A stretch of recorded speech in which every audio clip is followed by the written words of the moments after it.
passage que je voudrais lire en guise d'introduction à mon message de ce matin. C'est dans, j'allais dire, l'évangile d'Ésaïe. Vous savez qu'on a appelé le livre d'Ésaïe le 5e évangile parce qu'il nous parle de notre Seigneur. Un enfant nous est né, un fils nous est donné. Et nous avons aussi ce passage d'Ésaïe 53 qui rappelle ce que Jésus a accompli à Golgotha et les raisons pour lesquelles il a donné sa vie sur la croix. Et dans ce passage, au chapitre 35, il nous est parlé de bénédictions que Dieu désire accorder à son peuple, Israël, mais pas que, nous le croyons, c'est aussi pour nous que ce livre a été écrit. Et voici ce que dit le Saint-Esprit par la plume d'Ésaïe. Le désert et le pays aride se réjouiront, la solitude s'égaira et fleurira comme un narcisse. Elle se couvrira de fleurs et tressaillera de joie. Avec chants d'allégresse et cris de triomphe, la gloire du Liban lui sera donnée, la magnificence du Carmel et de Saron. Ils verront la gloire de l'Éternel, la magnificence de notre Dieu.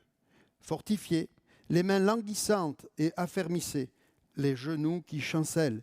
Dites à ceux qui ont le cœur troublé, prenez courage, ne craignez point.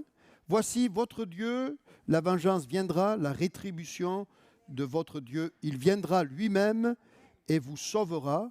Alors s'ouvriront les yeux des aveugles, s'ouvriront les oreilles des sourds. Alors le boiteux sautera comme un cerf et la langue du muet éclatera de joie. Car des eaux jailliront dans le désert et des ruisseaux dans la solitude. On va continuer la lecture, mais est-ce que tu peux dans ton cœur déjà dire « Je proclame que des eaux vont jaillir dans mon désert ». Le mirage se changera en étang et la terre desséchée en source d'eau. Dans le repère qui servait de gîte aux chacals croîtront des roseaux et des joncs. Il y aura un chemin frayé, une route qu'on appellera la voie sainte. Nul impur n'y passera. Elle sera pour eux seuls. Ceux qui la suivront, même les insensés, ne pourront s'égarer. Sur cette route, point de lion, nulle bête féroce, nul ne la prendra, nul ne s'y rencontrera. Les délivrés y marcheront, les rachetés de l'Éternel retourneront, ils iront à Sion avec des chants de triomphe et une joie éternelle couronnera leur tête. L'allégresse et la joie s'approcheront, la douleur et les gémissements s'enfuiront. Et nous disons Amen. Je m'adresse ce matin à des têtes couronnées. Alléluia. C'est écrit dans ce passage, que Dieu soit béni, une joie éternelle couronnera leur tête. Et c'est donc ce chant que nous venons d'entonner qui m'a fait penser à ce passage. Je vais tâcher ce matin d'apporter le conseil de Dieu en prenant en considération ce que nous traversons ensemble en ce moment.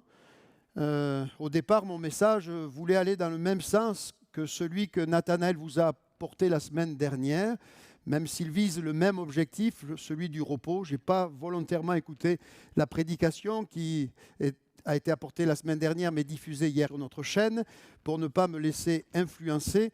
Mais en lisant la parole de Dieu, en terminant mon cycle de lecture, plusieurs passages m'ont porté dans ces moments.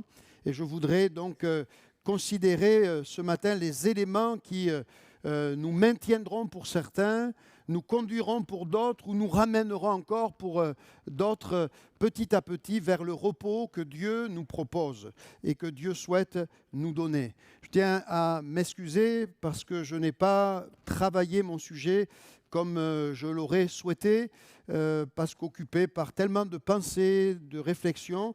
Et quand je dis j'ai très peu travaillé, je veux dire que je n'ai pas consacré le temps nécessaire à sa rédaction, mais le travail, le message qu'un pasteur apporte ne commence pas d'abord par une feuille blanche et une plume, mais il commence dans son cœur.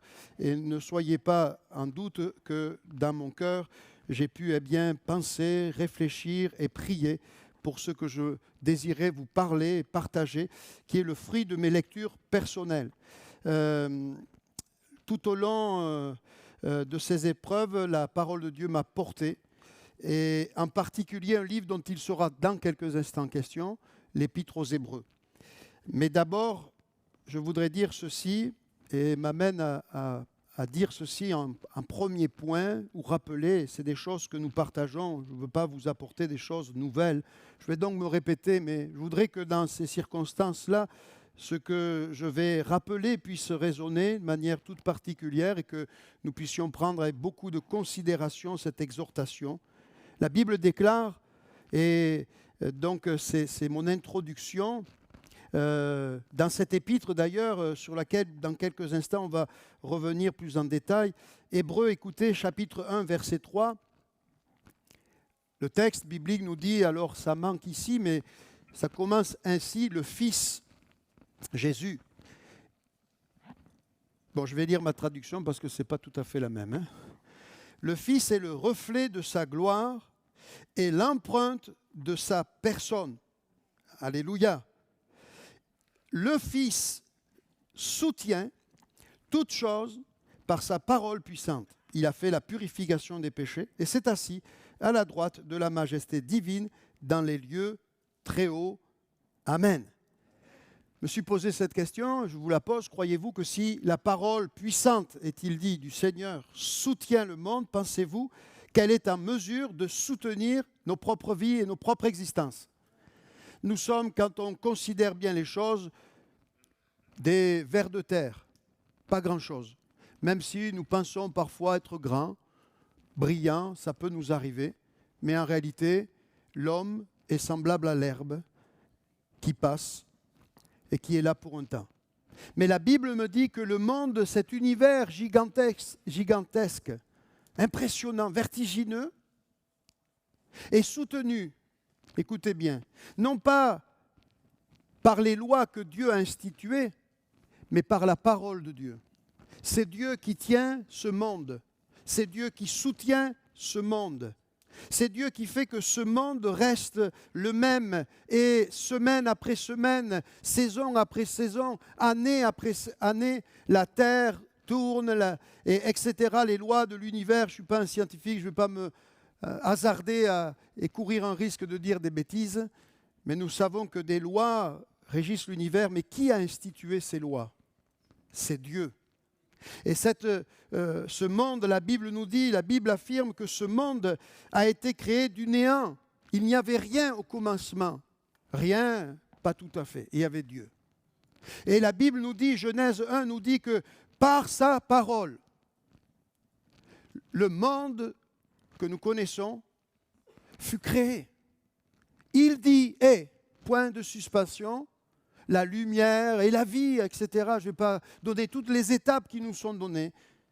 Mais la Bible nous dit que ce monde que nous connaissons, la vie biologique que nous éprouvons, que nous expérimentons, est le résultat de la volonté de Dieu, de la parole de Dieu qui a ordonné les choses se sont mises en place. Et c'est lui qui a créé également donc ces lois qui font que la terre tourne. Mais la Bible nous dit avec la même force et la même clarté que ces lois, un jour, il les suspendra, il les arrêtera sur sa parole. Je reprends mon cycle de lecture de la Genèse aujourd'hui, c'est là où je suis rendu. Et je lisais donc ces jours-ci les récits que nous connaissons de la destruction de la terre par le déluge, de la destruction de Sodome et Gomorrhe, par le feu, qui sont, d'après les apôtres, une préfiguration de ce qui arrivera à la fin du monde. Et quand on considère le déluge ou le jugement de Sodome et Gomorrhe, qu'est-ce qui fut la cause de la destruction de la terre par le déluge ou bien de Sodome et Gomorrhe? Le texte biblique nous le dit, la parole de Dieu. Dieu a dit « je détruirai ». Et quand il a décidé, sa volonté est irrévocable et irréversible. Le monde tel que nous le connaissons vit et est soutenu par la parole de Dieu.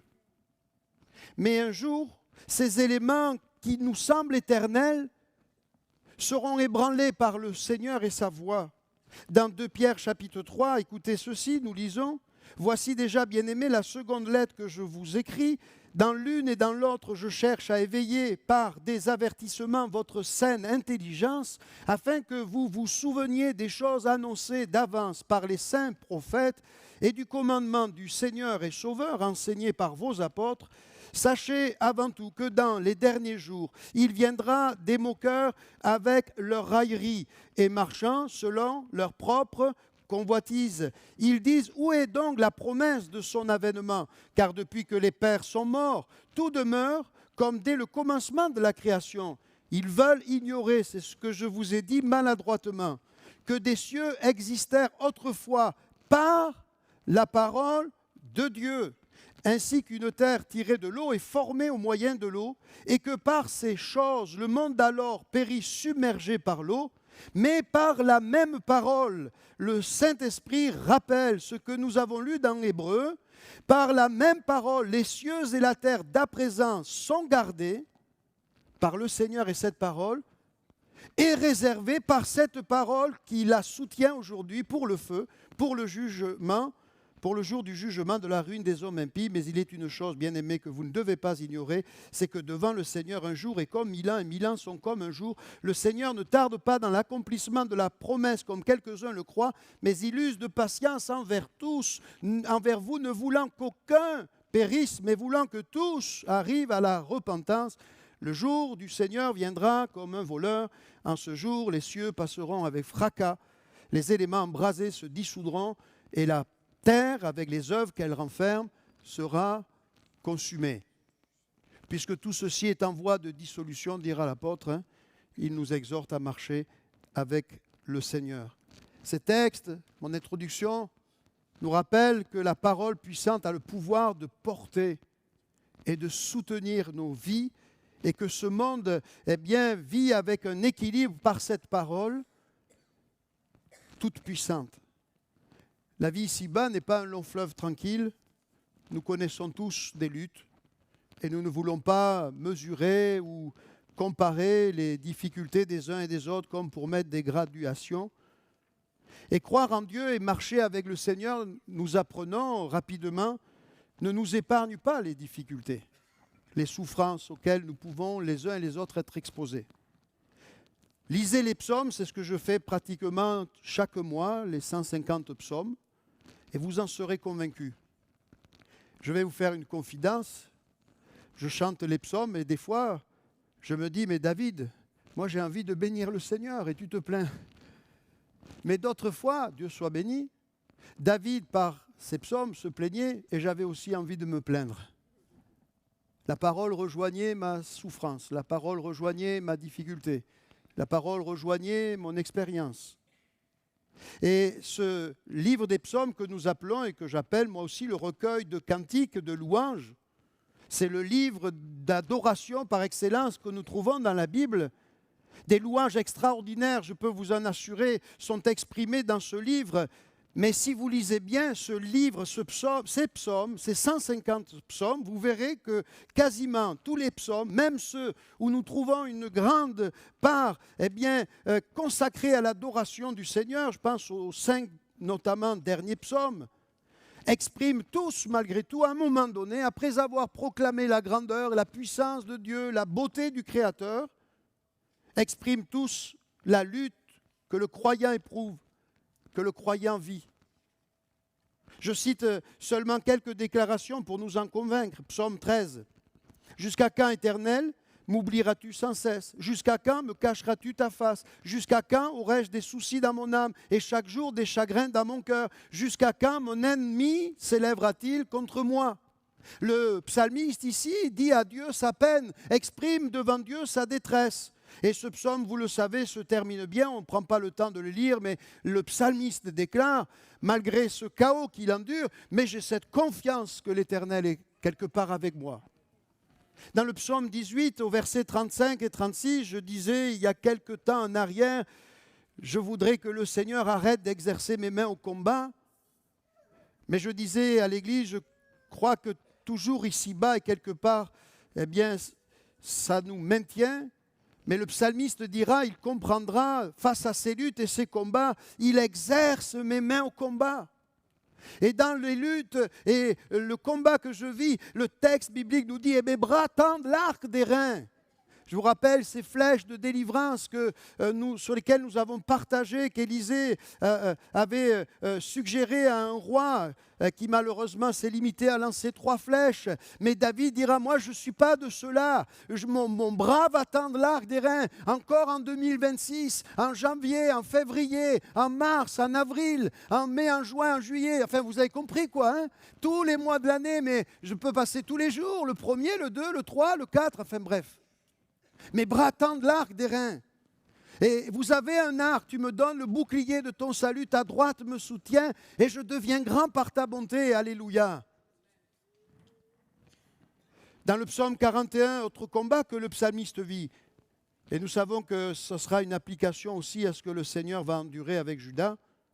Celui-là même avec qui j'étais en paix, qui avait ma confiance et qui mangeait mon pain, lève le talon contre moi. On ne sait pas ce que David a vécu, mais on comprend une trahison qui le bouleverse et le terrasse. Mais David, s'il savait exprimer sa peine, son incompréhension, n'a jamais, dans aucun de ses psaumes, incriminé Dieu ou rendu responsable de sa souffrance, mais a toujours su comprendre que Dieu serait celui qui a la capacité de le maintenir debout malgré l'épreuve et le combat qui s'acharne dans sa vie et contre lui. Avec Dieu, dira-t-il, nous ferons des exploits.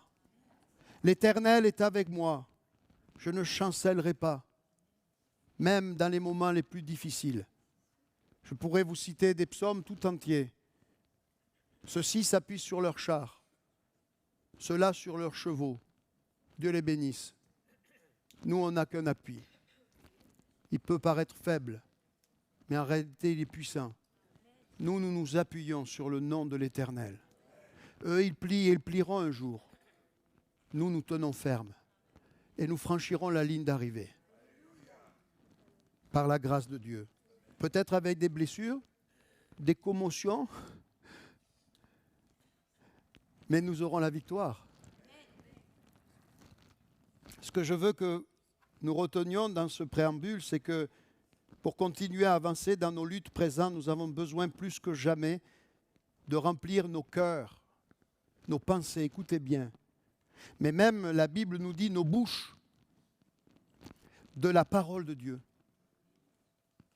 C'est un exercice auquel je me livre depuis 1 an et demi. Et nous avons besoin, et je veux continuer, j'ai toujours lu la parole de Dieu, mais plus que jamais, je veux consacrer du temps. Pas à l'étude seulement de la Bible, je veux la lire, je veux bien sûr la comprendre, mais je ne veux pas, quand je vous dis d'étude, lire les commentaires des uns et des autres. C'est bien, je le fais, bien sûr, c'est précieux, ok, mais ce sont les raisonnements humains. Moi, j'ai besoin de la parole de Dieu. Et Dieu veut me parler à travers sa parole. Et il me dit, tu dois remplir tes pensées. Alors en 2026, frères et sœurs, remplissez vos maisons, remplissez vos pensées, remplissez vos cœurs, remplissez votre bouche de la parole de Dieu. Nourrissez-vous de ce livre, je vous assure, vous l'expérimentez, je pense bien sûr. Ce livre est vraiment la parole de Dieu, c'est une parole vivante. Jésus dira, l'homme ne vivra pas de pain seulement. Merci Seigneur pour le pain. Mais de toute parole qui sort de la bouche de Dieu. Alléluia. Que Dieu soit béni. Nourrissons-nous, remplissons nos cœurs. On est au début d'année, je vous en supplie. Peut-être avec tout ce que vous pouvez vivre les uns les autres, vous pouvez vous dire à quoi bon? Non, plus que jamais. Ouvrez ce livre. Je ne vous dis pas de le lire à 1 an, si vous le pouvez, c'est bien, mais je vous dis, prenez un épître et donnez-vous l'engagement 1 semaine, s'il est un peu long, 1 Corinthien ou 2 Corinthiens ou Romains ou les livres des Actes, prenez 2 semaines, 3 semaines, mais lisez-le, méditez-le dans la journée, réfléchissez, ouvrez vos cœurs, dites à Dieu, parle-moi, éclaire-moi, enseigne-moi, Seigneur. Mais faites-le. Amen. Deuxième chose que je voudrais partager, ces choses qui vont nous conduire vers le repos, c'est de déposer, les pourquoi au pied du Maître. Je le sais, ce n'est pas facile, c'est facile à dire. Que Dieu nous aide à, non pas abandonner, mais déposer. Comprenez la nuance. Au pied du Seigneur, les pourquoi. Et ce matin, justement, dans mon culte personnel, je chantais ce psaume 22, qui commence ainsi. Biche de l'aurore, mon Dieu, pourquoi m'as-tu abandonné et t'éloignes-tu sans me secourir, sans écouter ma plainte? Vous voyez, c'est un chant, un cantique. Et bon, il n'avait pas la foi, l'homme. Hein? Il n'avait pas la foi. Hein? Vous savez qui s'est exprimé comme cela? Vous le savez ou pas? 1000 ans après, sur une croix. Vous connaissez ce Jésus dont on parle ici de temps en temps? Vous vous rappelez de Jésus? Souviens-toi de Jésus-Christ. Sur la croix, il va reprendre ce psaume dont il est question de lui dans le psaume 22, de ses souffrances qu'il a endurées. Physique, il en est question. Les os qui se disloquent, la sécheresse de la mâchoire, de la bouche, etc. La langue qui s'attache à son palais. Mais il est question aussi de sa détresse morale et spirituelle. Ici, spirituelle. Mon Dieu! Il ressent, il éprouve, écoutez bien, c'est l'Évangile. Ce qu'un homme peut expérimenter quand il est loin de Dieu. Pourquoi m'as-tu abandonné cette relation qui le liait à son Père depuis toute éternité? Depuis toujours. Le Père et le Fils sont un. Il a accepté parce qu'il prend à Golgotha, on connaît tout cela, le péché, la culpabilité, la colère de Dieu. Jean-Marc disait, il est comme un parafoudre, il prend notre châtiment et il expérimente, en plus de cette douleur, il est le sacrifice que Abraham n'a pas eu à offrir jusqu'au bout parce qu'à la montagne de l'Éternel, il sera pourvu plusieurs siècles après, donc en Jésus-Christ. Non seulement il affronte le jugement, il affronte le rejet, il affronte l'abandon, il affronte la trahison, il affronte la moquerie. On se moque de lui, descend de la croix, si tu es fils de Dieu, etc., etc. Non seulement il doit subir cela, il est frappé pour mon péché, mais en plus de ces souffrances, le Père se retire. Et t'éloignes-tu sans me secourir? Le Fils de Dieu, vous entendez? Et en devenant fils de l'homme aussi, a eu ses pourquoi. Vous entendez? C'est quelque chose qu'on ne peut pas, je ne sais pas si vous mesurez, hein? C'est Dieu, il se fait homme, et il a comme moi je peux... Oui. Le pourquoi du Seigneur est particulier, c'est la rupture, pour un temps, avec sa relation avec le Père. Il ne dit pas pourquoi de la croix, mais on comprend que le Père s'est retiré. Et le diable cherchera à vous faire du mal par l'entretien de ces pourquoi. Mais la victoire, bien-aimée, est dans la confiance, dans le nom du Seigneur et dans sa miséricorde. Ce psaume ne se termine pas ainsi. Ce psaume se poursuit, écoutez, versets 17 à 27, on va prendre le temps de les lire. Car des chiens m'environnent. Et quand on traverse l'épreuve, écoutez bien, il y a des chiens qui vous environnent. C'était un animal maudit. Moi, j'en ai 2 à la maison, je les aime. Hein. Mais c'était des chiens sauvages, avec peut-être de la bave. Enfin. Et l'image, c'est qu'il y a l'ennemi qui est là, en fait, derrière ces chiens. Des chiens m'environnent, je suis sur la croix, des chiens m'environnent, une bande de scélérats rôde autour de moi. Ils ont percé mes mains, mes pieds, je pourrais compter tous mes os. Eux, ils observent, ils me regardent, ils se partagent mes vêtements, ils tirent au sort ma tunique. Aucune compassion pour Jésus. Et toi, Éternel, ne t'éloigne pas. Toi qui es ma force, viens en hâte à mon secours. C'est le même psaume qu'on a lu tout à l'heure, les premiers versets. Protège, dit-il, mon âme. Protège mon âme contre le glaive, ma vie contre le pouvoir des chiens. Sauve-moi de la gueule du lion, délivre-moi des cornes du buffle. Et écoutez la proclamation de Jésus, je publierai ton nom, alléluia, parmi mes frères. Et nous savons que Pierre reprendra ce psaume pour dire, eh bien, c'est la résurrection de Jésus qui est annoncée et la proclamation qu'il fera à ses disciples après sa résurrection. Je proclamerai ton nom parmi mes frères. Est-ce que quelqu'un peut dire ce matin, je vais publier ton nom parmi mes frères, je vais célébrer ton nom au milieu de l'assemblée. Vous qui craignez l'Éternel, louez-le. Mais Seigneur, je souffre. Vous tous, postérité de Jacob, glorifiez-le. Il est, écoutez bien, notre seul secours, notre seul recours. Tremblez devant lui, vous tous, postérité d'Israël, écoutez. Car il n'a ni mépris ni dédain pour les peines du misérable. Il ne lui cache point sa face, mais il écoute quand il crie à lui. Tu seras dans la grande assemblée, l'objet de mes louanges. J'accomplirai mes vœux en présence de ceux qui te craignent. Les malheureux mangeront, mangez ce matin et se rassasieront. Rassasiez-vous ce matin, non pas d'une sauce au cèpe que vous n'aurez peut-être pas à midi, mais de la présence de Jésus.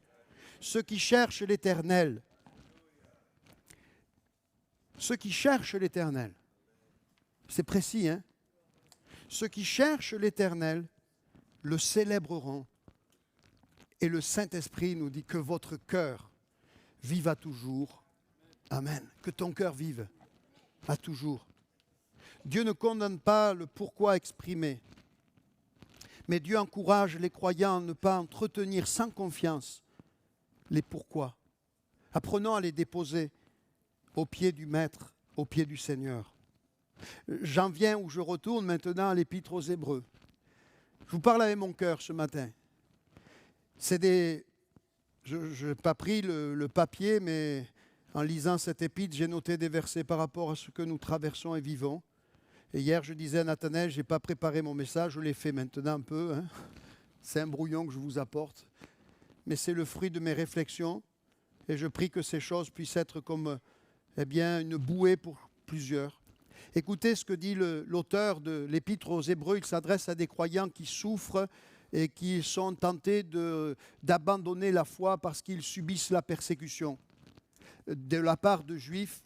Ils étaient eux-mêmes juifs. Épître aux Hébreux, c'est une épître qui s'adresse à des juifs convertis au Seigneur Jésus et qui subissaient l'isolement social, la rupture sociale, la privation de leurs biens, la privation des droits sociaux, la privation de leur travail, parce qu'un bon juif devait à tout prix licencier un juif qui avait renié la foi en se donnant au Seigneur. C'est dans ce contexte-là que l'auteur s'adresse à ces croyants, comprenant la menace grande qui est là sur eux et les encourageant à persévérer jusqu'au bout. Il leur dit, écoutez ceci, car la parole de Dieu, cette parole qui soutient le monde et qui peut soutenir ma vie, la Bible nous dit, elle est vivante et elle est efficace en plus. Amen.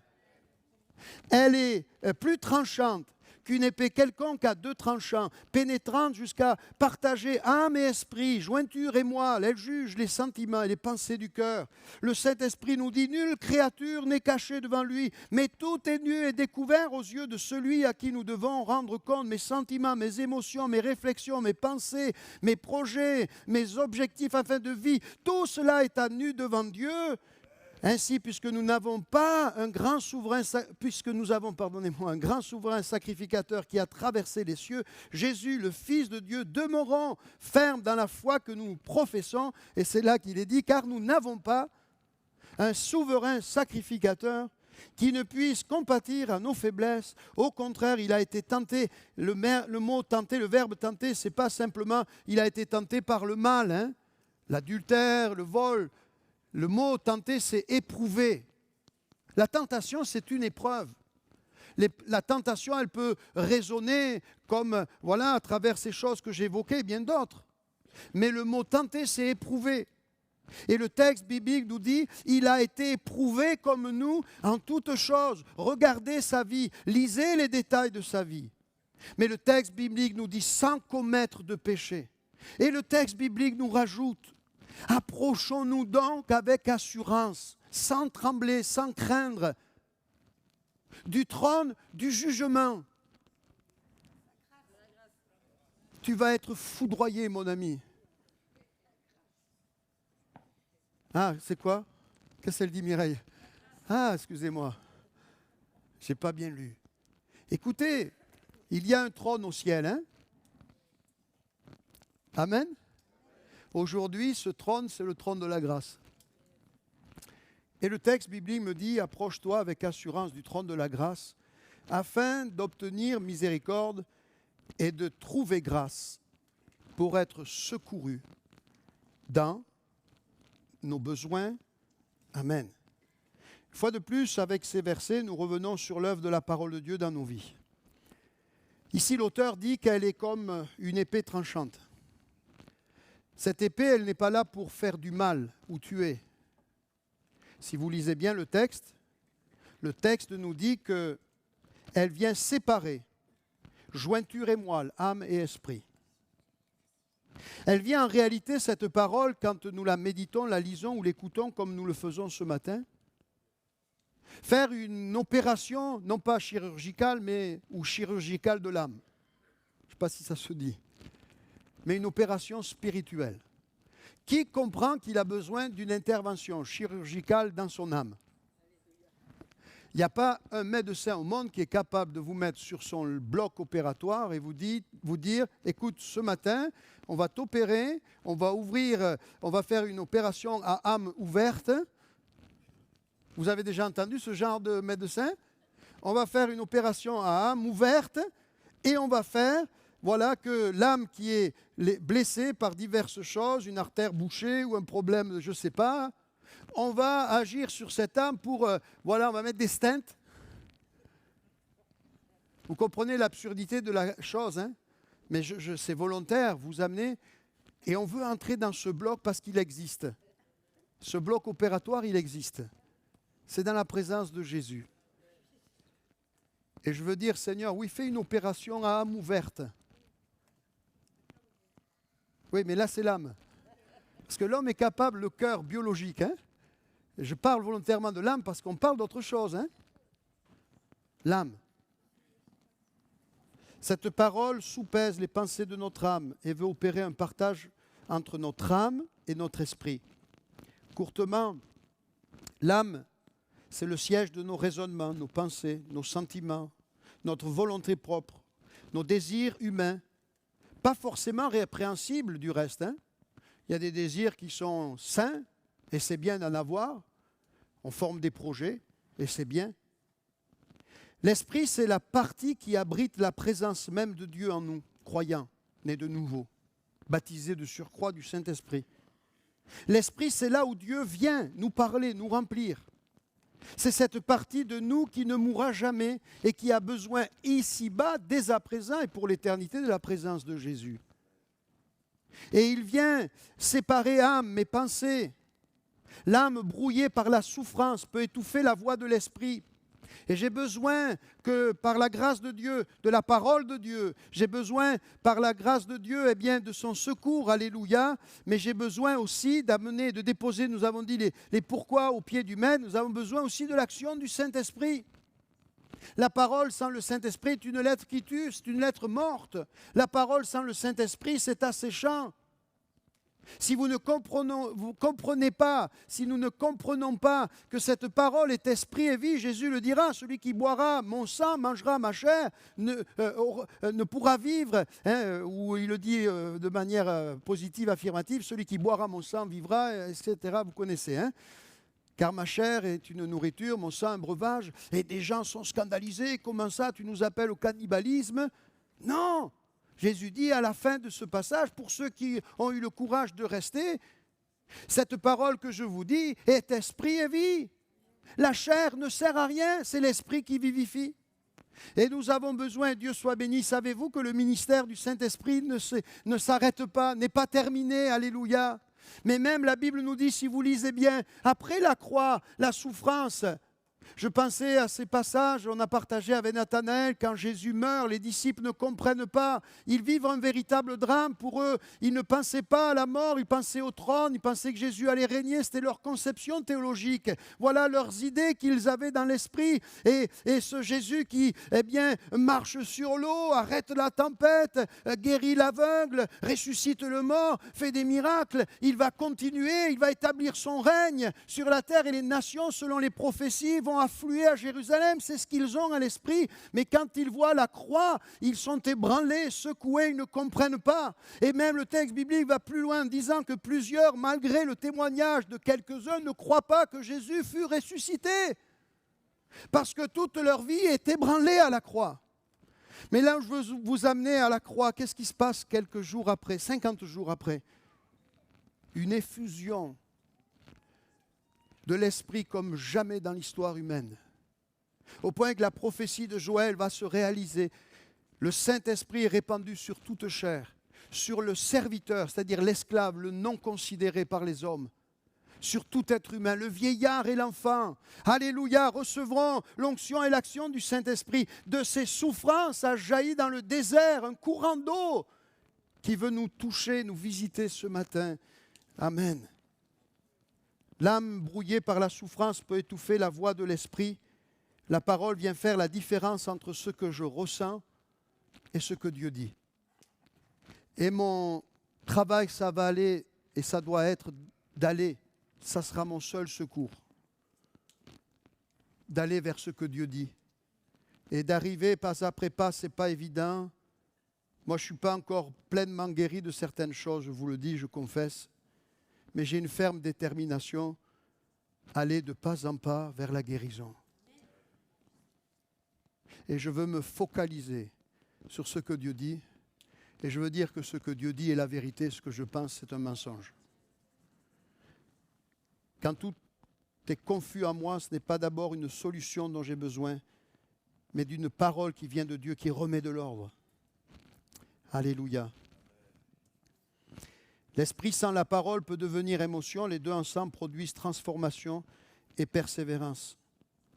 Afin de pouvoir, par le message de la parole et le ministère du Saint-Esprit, eh bien, aller de l'avant et vivre ce que ces passages que je vais citer maintenant vont nous enseignent à vivre. Hébreux 6, toujours dans Hébreux chapitre 6, versets 18 à 20, écoutez, afin que par deux choses immuables, c'est-à-dire qui ne changeront pas, qui demeurent fermes au fil des ans, malgré tout ce que l'on peut vivre. Il est impossible, le Saint-Esprit nous dit que Dieu mente, c'est impossible.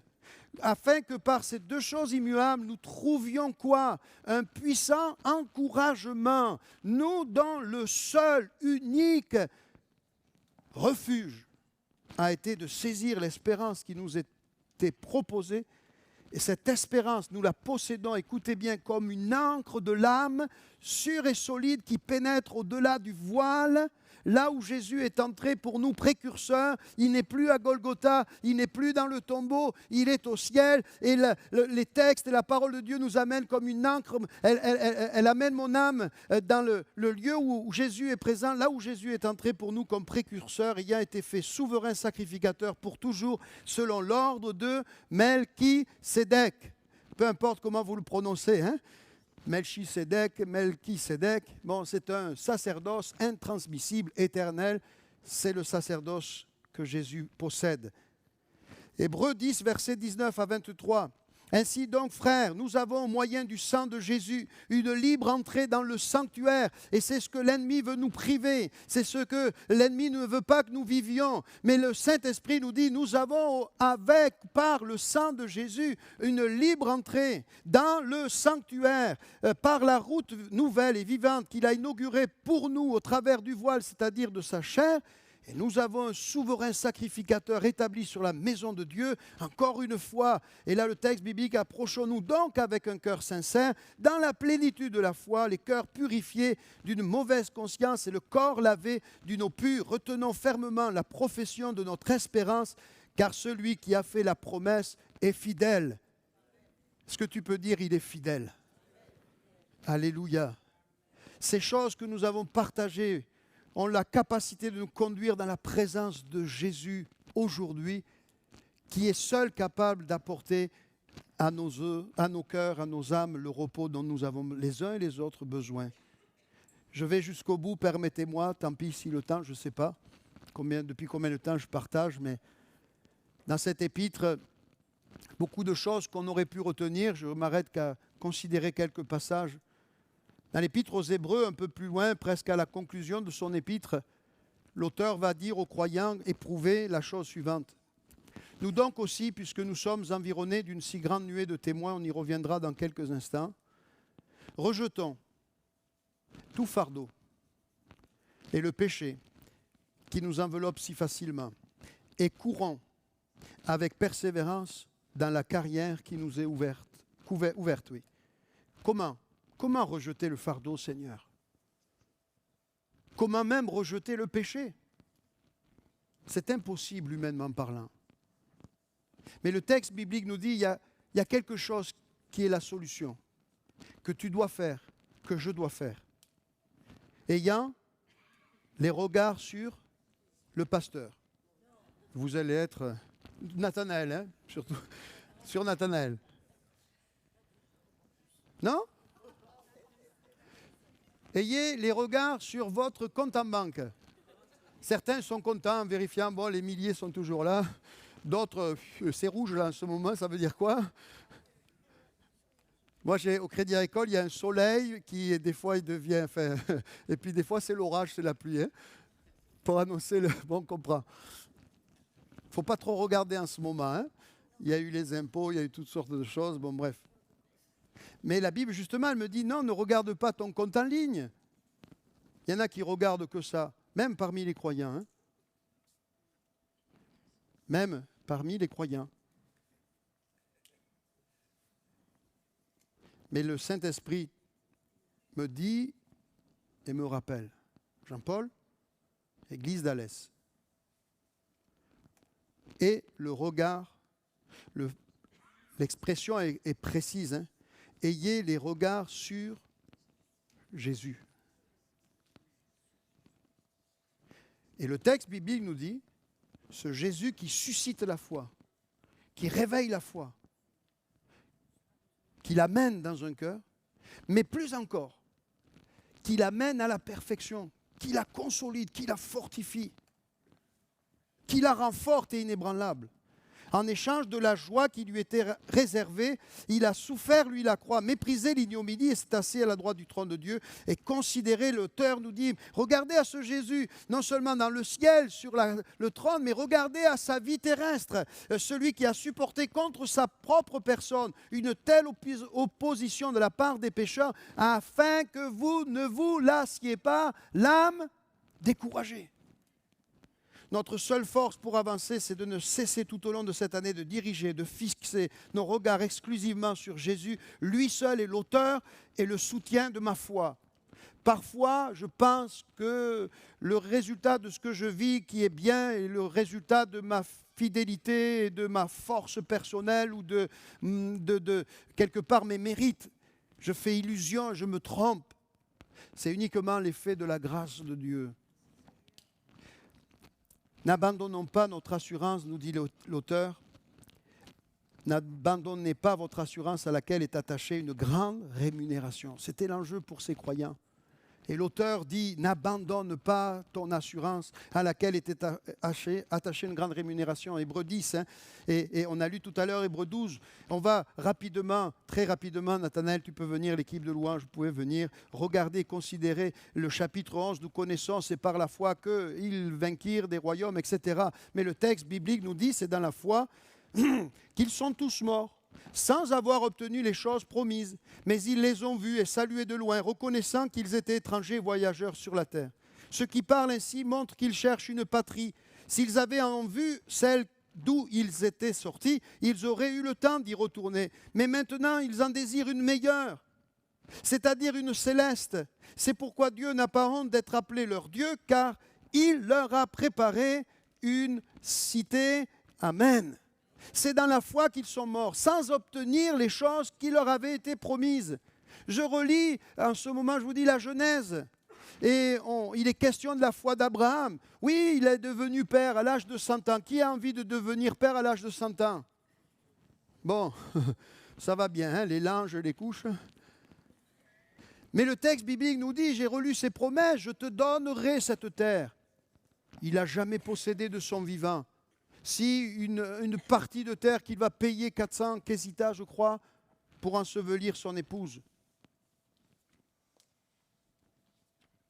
On voit des fois ces héros, la mer Rouge qui s'ouvre. Il est question de ces hommes. Hein. David qui a vaincu des royaumes, etc. Mais le texte biblique est très clair et précis. Il ne tait pas les souffrances et les heures difficiles que ces hommes ont vécues. Vous savez, je me disais, considérez Moïse, il est devenu le bras droit de Pharaon, mais il n'a jamais eu ses parents biologiques. Il a été privé. Il a vécu dans un royaume qui n'était pas le sien. Il a vécu dans une vie un peu mensongère. Et quand il se décide pour Dieu, il prend son courage à deux mains, il va connaître l'exil. Oui, un jour, il deviendra ce serviteur de l'Éternel qui ouvrira la mer Rouge en deux. Mais lisez bien la vie de cet homme. Hébreux 6, verset 12. Et on aurait pu faire pareil pour tous les patriarches et les hommes de Dieu cités dans Hébreux 11. En sorte, dira l'apôtre, chapitre 6, verset 12 de l'Épître aux Hébreux, en sorte que vous ne vous relâchiez pas et que vous imitiez ceux qui par la foi et la persévérance héritent des promesses. Je reviens sur Abraham. Je l'ai déjà dit il y a des années, je pense, de cela. Abraham n'a jamais vu la promesse se réaliser. Mais nous, aujourd'hui, 3500 ans après, on pourrait dire, papy Abraham, tu sais quoi? Les fruits de tes entrailles ont été privés de leur terre, après l'avoir possédé quand même plusieurs siècles, ont été privés pendant 1800 ans. Ils ont vécu un drame inouï, la Shoah, nous connaissons. Mais 3 ans après la Shoah, mais déjà avant la Shoah, il y avait déjà une préparation spirituelle. Hein. Et 3 ans après la Shoah, ce peuple qui était banni pendant 1800 ans a retrouvé son pays, a retrouvé son territoire. Parce que, ça plaît ou pas, je le dis, cette terre, elle a été donnée par Dieu. Pas aux Français, aux Cévenols. Elle a été donnée au peuple et aux descendants d'Abraham. Ce n'est pas moi qui l'ai décidé, ce n'est pas vous, ce n'est pas l'ONU, c'est la parole de Dieu. Je vais jusqu'au bout. Vous me permettez? J'ai déjà parlé de Corrie Tiboun et j'ai lu ce témoignage. Je pense qu'il est exact. Hein, c'est un croyant qui a écrit un peu sa vie. Écoutez la vie de cette famille, pas que Corrie. L'incroyable histoire de Corrie Tiboun, quand une famille ordinaire choisit le courage plutôt que la peur. Je lis, quand les troupes allemandes envahissent les Pays-Bas en mai 40, la plupart des citoyens font ce que des milliers de gens terrifiés feraient. Ils se cachent, ils se taisent, ferment les yeux et espèrent survivre.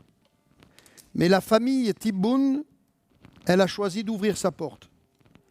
Dans la petite ville de Haarlem, la famille Tiboun, excusez ma prononciation, était connue pour une chose simple et honnête, réparer des montres.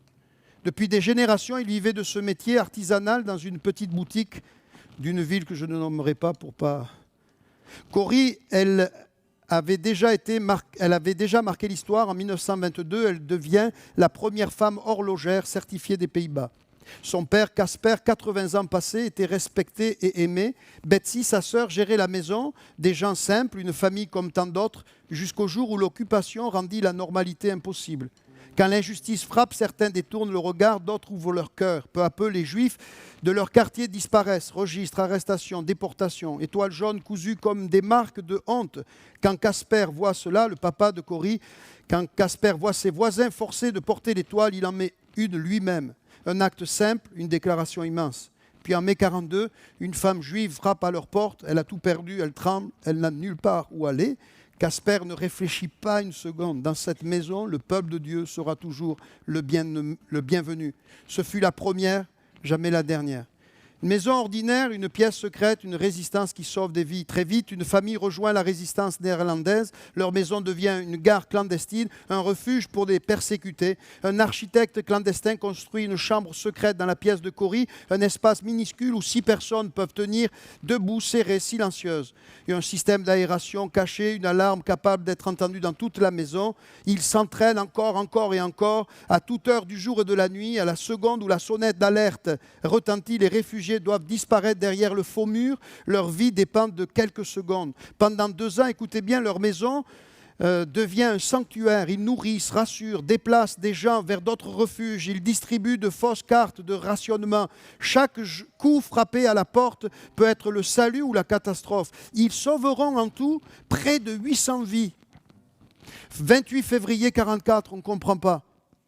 Ces gens qui, par amour pour Dieu, faisaient cela. La trahison. Un informateur néerlandais vend la famille. La Gestapo fait irruption. Derrière la fausse paroi, 6 personnes attendent immobiles alors que les soldats retournent la maison de fond en comble. Ils cherchent des heures, ils ne trouvent rien. Les 6 sont secourus 47 heures plus tard. 4 survivront à la guerre. La famille, elle, est arrêtée. Corrie, Betsy, Casper, le père, le frère, leur neveu et plus de 30 complices. Lors de cet interrogatoire, on propose à Casper la liberté, le papa, 80 ans. S'il promet d'arrêter les Juifs, sa réponse est devenue légendaire. Si je rentre aujourd'hui, demain j'ouvrirai ma porte à quiconque viendra demander de l'aide. 9 jours plus tard, cet homme meurt en prison. Ravensbrück, l'enfer pour les sœurs. Corrie et Betsy sont déportés au camp de Ravensbrück, l'un des camps les plus cruels du Reich. Excusez-moi. Oui, bon, bref.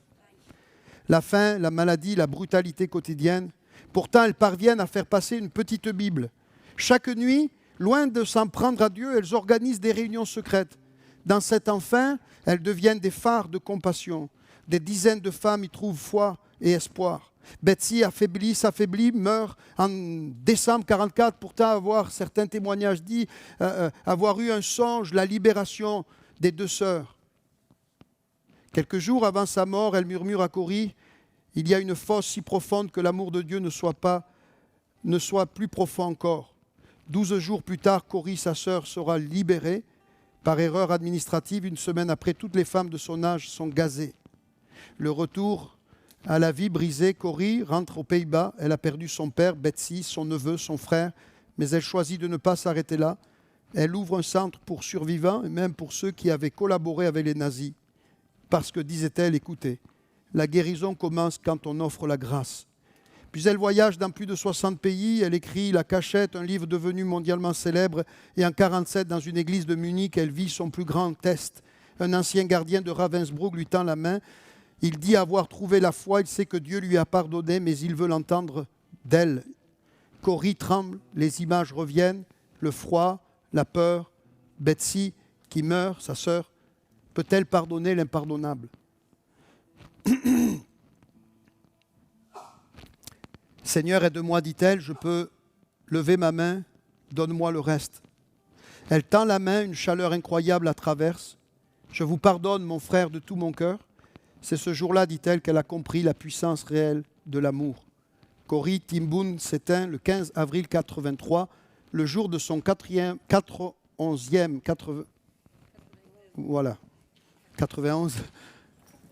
anniversaire. Dans la tradition juive, mourir le jour de sa naissance est considéré comme un signe de bénédiction divine. Sa mission est accomplie. Corrie ten Boom n'était pas une guerrière, ni une politicienne, une espionne, c'était une horlogère, une femme ordinaire qui a décidé que certaines choses valent plus que la sécurité, plus que la peur, parfois même plus que la vie. Là où d'autres ont baissé les yeux, elle a ouvert sa porte. Là où il y avait des ténèbres, elle a construit une pièce de lumière. Et son histoire rappelle ceci, le courage commence quand on refuse de détourner le regard. Les héros sont souvent des gens simples. La compassion peut renverser l'histoire et le pardon peut libérer des nations entières. Si cette histoire t'a touché, partage-la. J'ai lu tout simplement. Est-ce qu'on peut se lever ? Pensez-vous que Corrie a dû avoir des questions ? Mais elle a choisi de faire confiance au Seigneur. Est-ce qu'on peut tous ensemble lever nos mains ? Ce n'est pas neutre, c'est important. Fais-le si tu veux vraiment le faire, pas parce que je te dis de le faire. Écoute bien, en levant les mains, tu dis « Seigneur, prends ma main. J'ai besoin de ta grâce. » Et Seigneur, je veux prier maintenant au nom de Jésus pour ceux qui sont ici et pour ceux qui regarderont sur Internet, qui lèvent depuis leur maison les mains vers toi, qui vivent peut-être des moments difficiles. Seigneur, je prie que le secours et la grâce de Dieu soient au nom de Jésus leur partage. Que tu apportes paix, consolation, secours, Seigneur, et espérance aussi. Que, Seigneur, tu auras ton dernier mot. Seigneur, je prie que dans ce lieu et sur Internet, tu puisses sauver aussi des âmes qui ne te connaissent pas, des gens qui ont peut-être remis à demain leur salut, leur décision si importante de te donner leur vie. Je prie ce matin dans ce lieu et sur Internet que des personnes se tournent vers toi et se donnent à toi au nom de Jésus, afin que la parole de Dieu soutienne leur vie, afin qu'ils puissent dire un jour, moi aussi, mes yeux le verront, mes oreilles l'entendront, mes mains le toucheront, et rien ici-bas ne me détournera de cette espérance, mais je veux plus que jamais sanctifier dans mon cœur le Seigneur Jésus et sa parole. À Dieu soit la gloire, soyez bénis au nom de Jésus, Amen.